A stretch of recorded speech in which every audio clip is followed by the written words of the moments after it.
Bienvenue sur la chaîne De quoi discutiez-vous en chemin?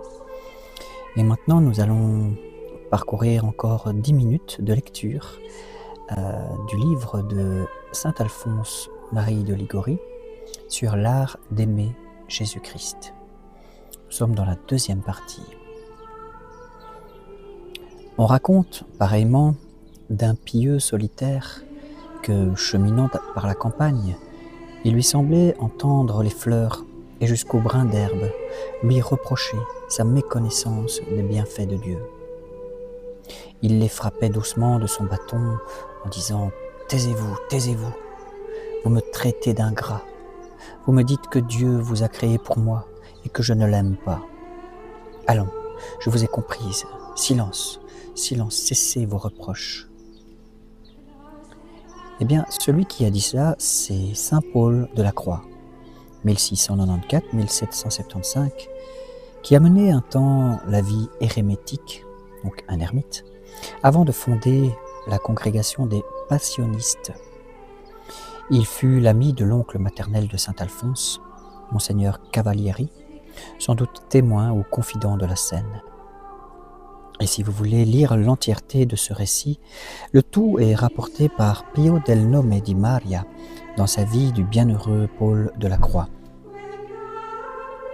Saint Alphonse de Liguori continue de nous aider à la méditation sur l'art d'aimer Jésus-Christ lorsqu'il écrit « Il n'a pas suffi à Dieu de nous mettre en possession des merveilles de l'univers. Pour nous rendre pleinement captifs de son amour, il en est venu au don complet de lui-même. » Le Père céleste, en effet, en est arrivé à nous donner son propre Fils, son Fils unique. C'est à ce point, nous dit l'apôtre Saint Jean, qu'il a aimé le monde. Tous et chacun, il nous voyait morts et privés de sa grâce, à raison du péché. Et que fit-il alors? Dans son immense amour pour nous, que dis-je, dans son excessif amour, écrit saint Paul, il chargea son Fils bien-aimé de venir expier nos fautes afin de nous rendre la vie spirituelle et la vie éternelle que le péché nous avait enlevée.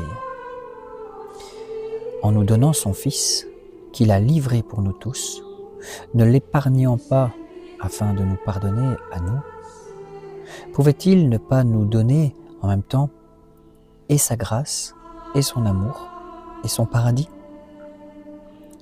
Car tous ces biens que sont sa grâce et son amour, son paradis, sont assurément de moindre valeur que son Fils. Il en est de même du Fils, Jésus-Christ. Il nous a aimés, et par l'effet de son amour, il s'est livré lui-même pour nous, afin de nous arracher à la mort éternelle et de nous restituer la grâce divine et nos droits au paradis. Lui, le Verbe, il s'est fait homme, il s'est revêtu de notre chair. Et voilà un Dieu anéanti. Il s'est anéanti, en effet, s'abaissant, lui, le maître du monde, jusqu'à prendre la condition d'esclave. Il se fait reconnaître pour homme par tout ce qui paraît de lui, et il s'assujettit à toutes les misères que subissent les autres hommes. Mais voici qui nous comble de stupeur. Il pouvait nous sauver sans mourir, sans même souffrir. Mais non, il s'est choisi une vie de peine et d'humiliation, une mort pleine d'amertume et de honte, jusqu'à mourir sur la croix, le gibet d'infamie réservé aux pires scélérats.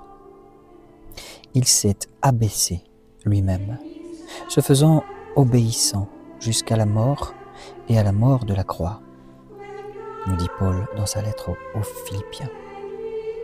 Pourquoi donc, notre rachat n'exigeant pas la souffrance, ce choix délibéré de la mort et de la mort en croix? Pour nous prouver l'amour qu'il nous portait, il nous a aimés, il s'est livré pour nous, nous dit Paul dans la lettre aux Éphésiens. Il s'est livré en proie aux douleurs, au mépris, à la mort. Et à quelle mort? La plus cruelle que jamais homme ait subie. Et de là, le cri de ce grand ami de Jésus, saint Paul, dans sa deuxième lettre aux Corinthiens, il écrit « L'amour du Christ nous presse ». Que veut dire l'apôtre? Que l'amour dont témoignent les souffrances de Jésus-Christ, bien plus encore que ses souffrances elles-mêmes, nous oblige et presque nous contraint à l'aimer. Écoutons les réflexions de saint François de Sales à propos de ce texte. Je cite. « Sachant que Jésus-Christ, vrai Dieu éternel, tout-puissant, nous a aimés jusqu'à vouloir souffrir pour nous la mort et la mort de la croix, n'est-ce pas cela avoir nos cœurs sous le pressoir et les sentir pressés de force, et en exprimer de l'amour par une violence et contrainte qui est d'autant plus violente qu'elle est toute aimable et amiable ?» Saint François de Sales nous écrit cela dans son traité de l'amour de Dieu. Et saint François de Sales continue en disant « Oui, Théotime, rien ne presse tant le cœur de l'homme que l'amour. Si un homme sait d'être aimé de qui que ce soit, il est pressé d'aimer réciproquement. Mais si c'est un homme vulgaire qui est aimé d'un grand seigneur, certes, il est bien plus pressé. Mais si encore c'est d'un grand monarque, combien est-ce qu'il est pressé davantage? Mais maintenant, je vous prie, ô Théotime, sachant que Jésus-Christ, vrai Dieu éternel, etc. » Et c'est là qu'il nous dit que l'amour de Christ nous presse. Fin de citation. Et il ajoute « Et que ne nous jetons-nous en esprit sur lui, pour mourir sur la croix avec lui, qui, pour l'amour de nous, a bien voulu mourir. Je le tiendrai, devrions-nous dire, et ne le quitterai jamais. Je mourrai avec lui, je brûlerai dans les flammes de son amour. Un même feu consumera ce divin Créateur et sa chétive créature. Mon Jésus est tout mien, et je suis toute sienne, nous dit le Cantique des Cantiques. Je vivrai et mourrai sur sa poitrine. Ni la mort, ni la vie ne me séparera jamais de lui, nous dit Paul dans sa lettre aux Romains. Ô amour éternel, mon âme vous requiert et vous choisit éternellement. Et venez, Saint-Esprit, et enflammez nos cœurs de votre dilection. Ou aimer, ou mourir. Mourir à tout autre amour pour vivre à celui de Jésus, afin que, ô Sauveur de nos âmes, nous chantions éternellement. Vive Jésus que j'aime Jésus qui vit et règne dans les siècles des siècles. Une telle flamme remplissait le cœur de Jésus-Christ, un tel désir le pressait de la manifester aux hommes, objet de sa tendresse, qu'il en soupirait après l'heure de sa mort. Et il s'en allait répétant au cours de sa vie. Dans l'évangile de Luc, chapitre 12, il disait « Je dois être baptisé d'un baptême, et comme j'ai le cœur serré, jusqu'à ce qu'il soit accompli. Je dois être baptisé dans mon propre sang, nous disait Jésus, et combien m'étreint le désir que bien vite vienne cette heure de ma passion, pour que, sans plus tarder, l'homme connaisse l'amour que je lui porte. » Ainsi, parlant de cette nuit où Jésus inaugura sa passion, saint Jean écrit « Jésus, sachant que son heure était venue de passer de ce monde à son Père, après avoir aimé les siens, les aima jusqu'à la fin. » Fin de citation.